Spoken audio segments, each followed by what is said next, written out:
présenté wu. Voilà, man la Mor Diouf di responsable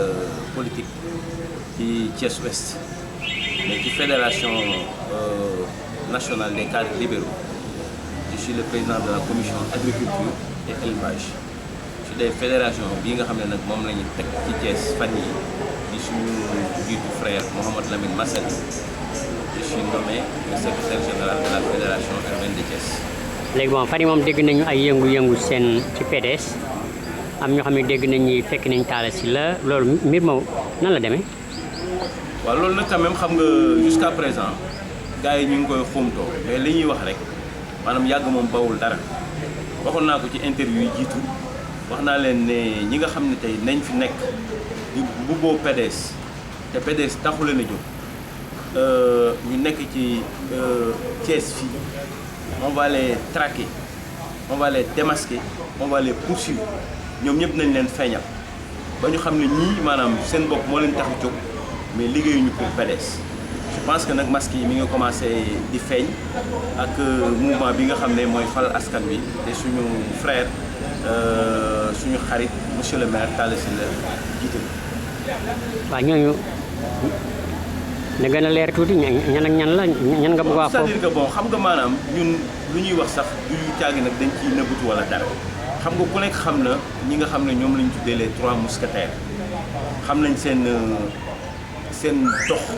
bañ tàmbalee ci UGTEL ba nëg ni jóge fa dem ci réew mi bu Idrissa Seck jóge fa dégg nañ seen ay yëngu-yëngu entre ñoom ak Diatara l'actuel adjoint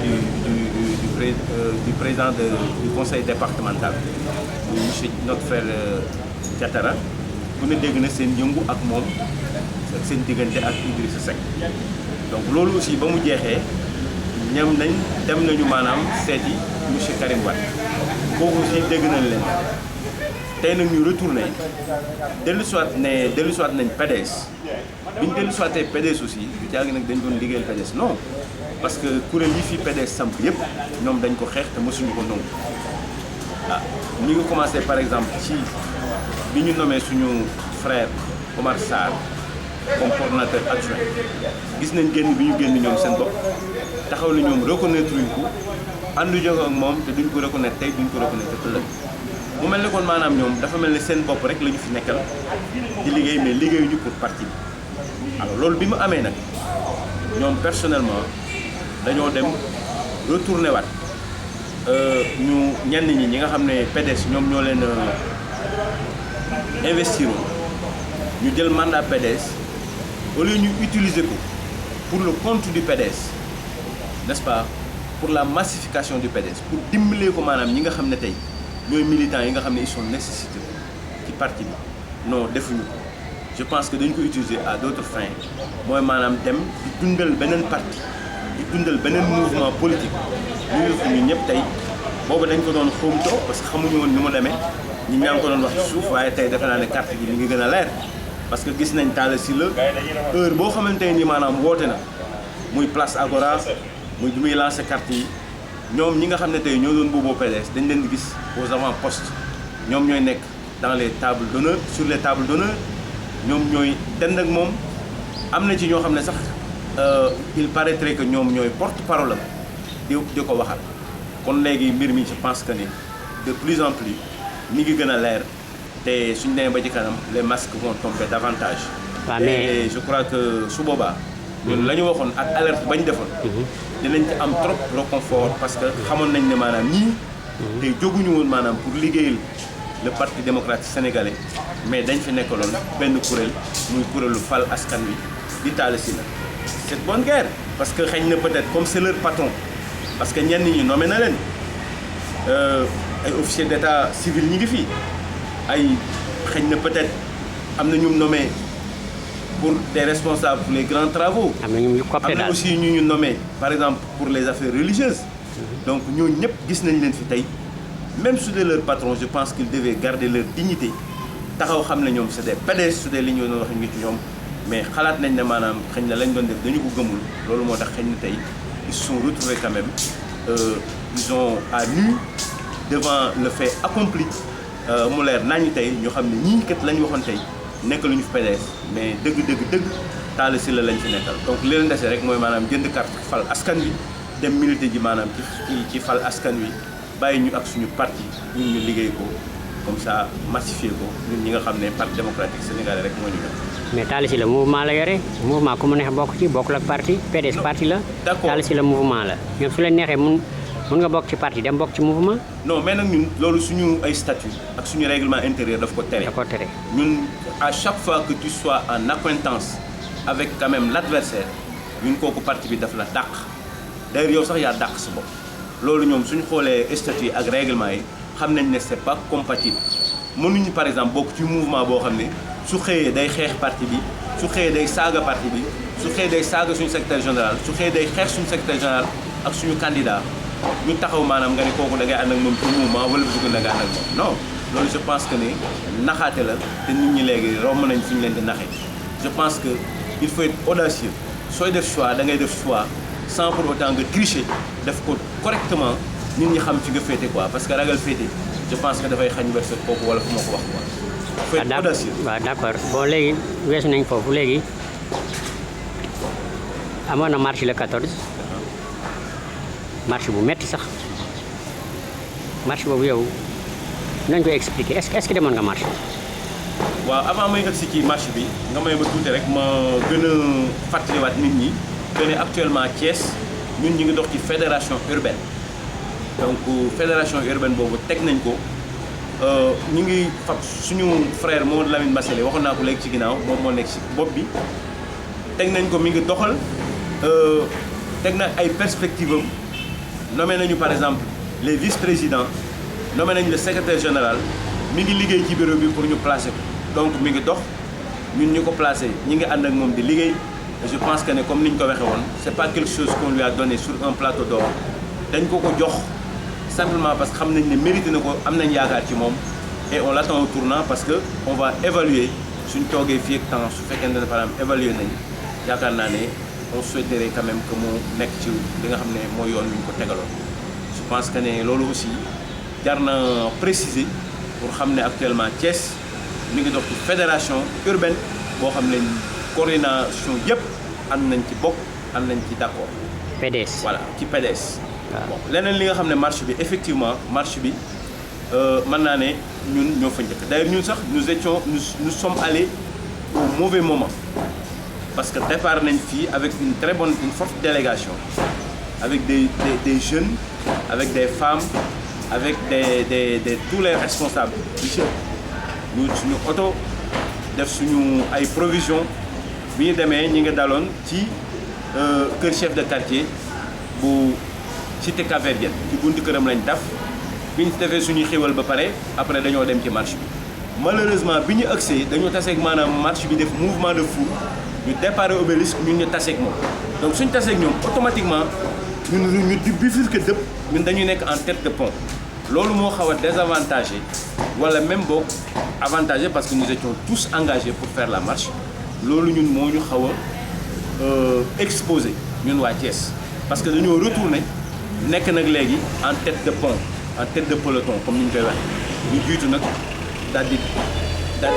départ nag wuti nag léegi maanaam la place Fass mooy l'actuelle place Doudou Ndiaye Rose kon marche bi Thiès avec sa fédération urbaine participer nañ ci vraiment d'une manière très décisive parce que dem nañ marché nañu dóor nañu lacrymogène ànd nañu ci marche bi li gars yi def yëpp def nañ ko quoi. on a subi quand même les affres n'est-ce pas de ce gouvernement brigand. dóor lacrymogène bi yéen a ko wut. ah. yéen a tax ñu dóor leen lacrymogène. non pourquoi jaaru nañu yoon bi ñu leen waxoon. non jaar nañu yoon c'est-à-dire que même man je récuse personnellement et je défie à quiconque qui pourrait quand même dire le contraire li commissaire bi wax amul dara loo xamante ni am na ci daf ne maanaam ñi nga xam ne ñoo doon marche waa opposition bi wattu front wattu Manko wattu Sénégal dañoo jàll maanaam barrières yi de 10 mètres loolu c'est pas vrai moi je le dis parce que maa ngi taxaw j'étais à moins de 10 mètres de la barrière bi muy wax amul kenn ku romb barrière bi 1 centimètre d'ailleurs mënu doon nekk sax parce que y avait le cordon de la police ñoom ñu ngi taxaw entre barrière bi ak les manifestants donc loolu mënuñu dépasser te on ne pouvait pas les pousser donc 1 centimètre dépassé wuñu ko la barrière donc le commissaire a dit tout faux mais loolu maanaam kenn gisu ko donc bi ñu demee nag ba agsi les gens voulaient quand même dérouler et puis je donne une autre précision c'est le PDS le Parti démocratique sénégalais et surtout les karimistes ak ñëpp ñun ñoo ànd jiitu donc y a entre ñun ak le reste maintenant du peloton c'est-à-dire les grands partis et autres le reste du Front Manko il avait quand même amoon na benn vide bu amoon suñu diggante moi j'étais acteur principal de la marche donc c'est le PDS qui a subi l'harcèlement ñoom ñoo jot les grenades lacrymogènes ñun kese c'était le PDS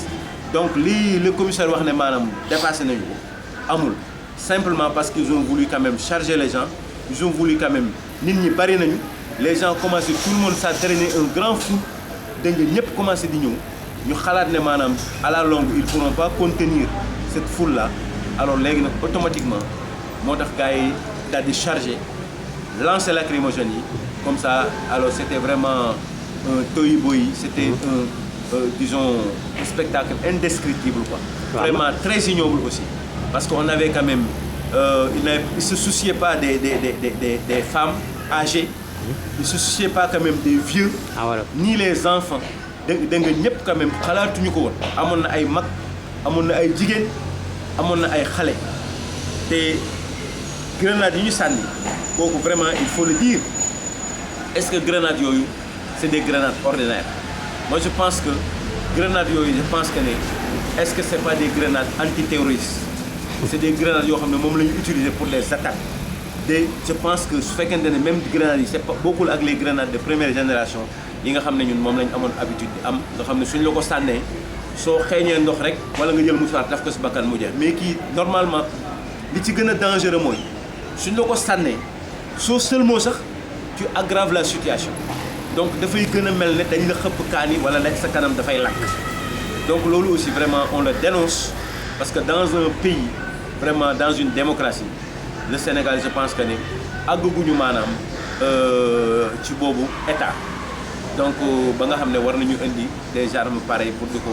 dissuader quand même la population je pense que loolu lu ñu war a seetaat la ensuite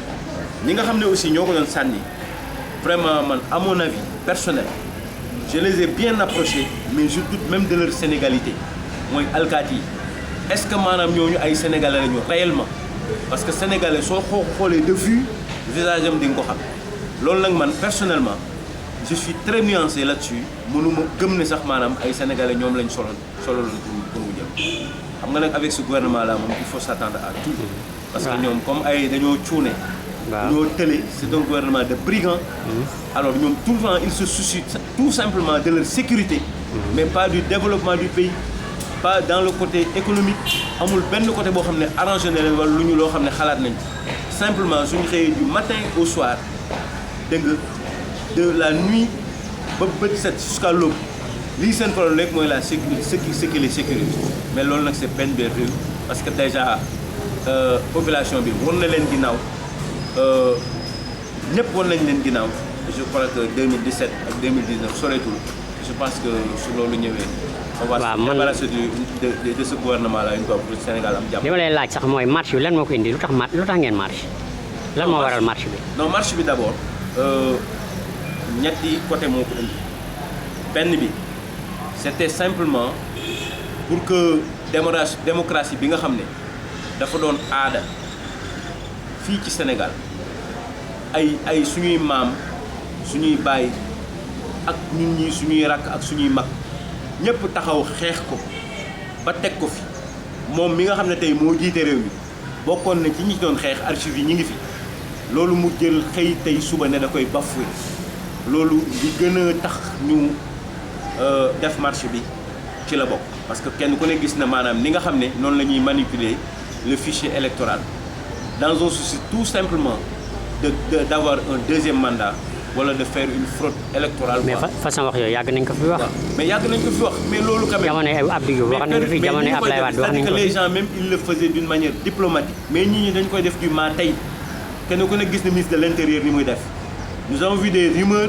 que ne par exemple dañuy déplacer même ceux qui fabriquent les gens qui fabriquent la DAF des éléments de la DAF dañuy dugg ci quartier yi wala ñuy dem au Fouta wala un peu partout da nga di def di seet ñi nga xam ne c'est des gens qui leur est favorable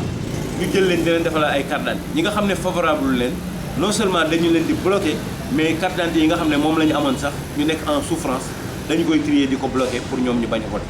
donc loolu benn xeex la woon maanaam ci xeex bi. ñetteel mbir bi restaurer quand même la démocratie. beneen bi ci topp mooy maanaam kenn ku ne xam ne ni fii au Sénégal dégg nañ ne dañ fi def ay ressources moo fi feeñ temps yi muy le pétrole ak gaz moom yàgg na génn parce que man mii di wax ak yow personnellement je fais partie de l'équipe qui indemnisait qui faisait les impenses n'est-ce pas des recherches. C'était vers les années 90 si je ne me trompe jëm kaw boobu temps l'actuel président de la République était à Diourbel pour cette même mission. Moi je travaillais avec une autre équipe de Petrosen ici au niveau n'est-ce pas du département de Tivaouane ci lañ def recherche ba Ngadiaga bi génn quoi ku fi taxaw fii et je défie à quiconque ku mën a wax le contraire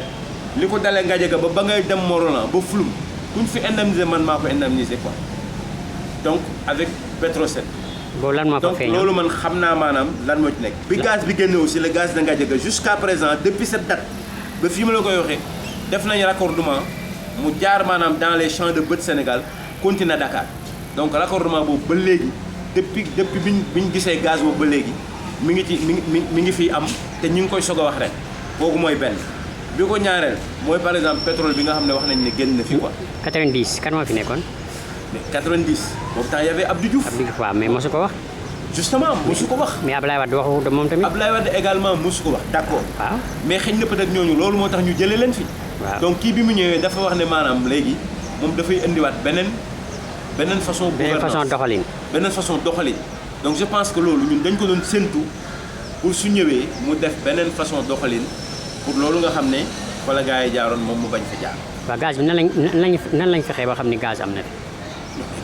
gaz kañ RSE c'était une société canadienne. waaw mais yow de Tullow. yoo xamoon nga ko ba fa nekkoon yow pourquoi nga xamoon ko bu yàgg te waxoo ko. non c'est-à-dire que man loolu du woon sama ressort pour ma wax ko parce que tolle bi mu am nii actuellement parce que loo gis quand même dafay am par étape lay doon quoi donc xëy na degré bi nga xam ne nii la amee ba nit ñëpp yeewu léegi xëy na peut-être boobu temps àggaguñu woon foofu quoi mais léegi quand même les gens tout le monde sait que ni Sénégal kuy nelaw nekkatu fi donc je pense que loolu mooy affaire beneen bi ci topp mooy le pétrole kooku dañ ciy taxaw wax ko lii nga xam ne moom le frère de Macky Sall def muy Aliou Sall yow en tant que journaliste suñ la ko joxoon wala même un courtier simple boo xam ne nekk ni ci mbedd mi suñ ko joxoon mu def ko yow on te donne un permis de recherche ñu signal la ko par décret jox la ko nga gën dem jaay ko kooku amul dara moom itam mu dem jaay ko kam ko jaay kooku soog a commencé recherche mais loolu transaction la c'est très simple courtage la donc je pense que ne tey loolu li gënoon a sain mooy ñu bàyyi ko société bi nga xam ne mooy Petrosen bi saytu lépp luy pétrole ak maanaam gaz fii ci Sénégal ñu bàyyi woon ko maanaam Petrosen def transaction bi xaalis boobu dellu Petrosen ñu jël ko dugal ko biir trésor su ko defee yow nga am si man ma am si keneen am si moo gën par exemple ñu di ko lancer dans l'escarcelle de Aliou Sall qui connaît rien du tout sur le pétrole dégg nga qui est un profane comme man mii di wax ak yow mu jël ko mu jox ko papier bi mu def transaction il s'est retrouvé avec des milliards loolu la ñuy dénoncer et on continuera à le dénoncer ba non seulement dina wàcc mais on va le poursuivre ba xaalis bi nga xam ne moom lañ jëlee ci pétrole bi moom mu delloosi ko comme ça ñu dugal ko Sénégalais yëpp mën ko jariñoo quoi. à peu près ñaata la war a toll. bon c'est des milliards de toute façon moi je ne veux pas m'engager mais de toute façon on parle de 600 milliards et on parle de n'est-ce pas de 70 à 90 milliards. waaw est-ce que du mujjee nii quand même tomber dans le trésor quoi. waaw est-ce que nga yaakaar ni affaire boobu suñ ko enclenché du mujjee comme bu Karim bi rek bu Idrissa Seck bu Karim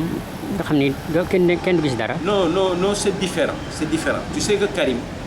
Karim actuellement amul dara luñ koy reprocher simplement parce que les gens ont l'APR surtout ils ont une peur marron à travers vis-à-vis de Karim tout simplement la preuve en est que actuellement il le bloque pour mu bañ a ñëw ci réew mi dégg nga simplement pour quand même ñu def seen base de c'est différent de Karim kenn mësu ko topp si dara pour des comptes du OFNAC amul benn gestion boo xam ne man topp nañ ko ci enrichissement illicite lañ ko toppee te loolu c'est un cours boo xam ne c'est un cours c'est par exemple un tribunal politique tout simplement moom la ñuy def quoi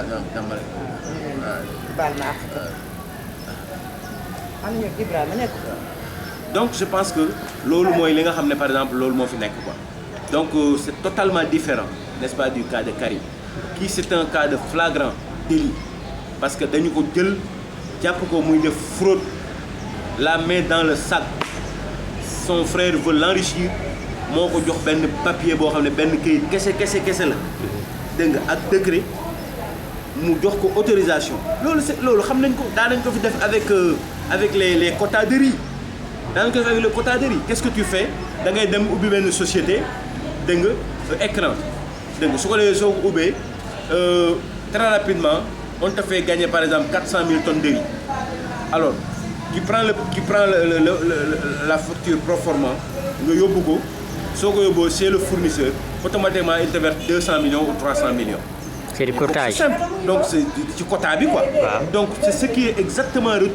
c'est ce qu'on a retrouvé au niveau du pétrole. Donc je pense que loolu. c'est même maanaam gàcce la au niveau national maanaam nit waru ko def. Donc ce qui est plus logique ak li nga xam ne moo gën a rafet c'était non seulement de démettre Aliou Sall mais c'était quand même de l'inciter à rembourser n'est-ce pas tout ce qu'il a pris et tout l'argent qu'il a amassé à travers cette transaction pour maanaam réew mi mën ko jariñoo nit ko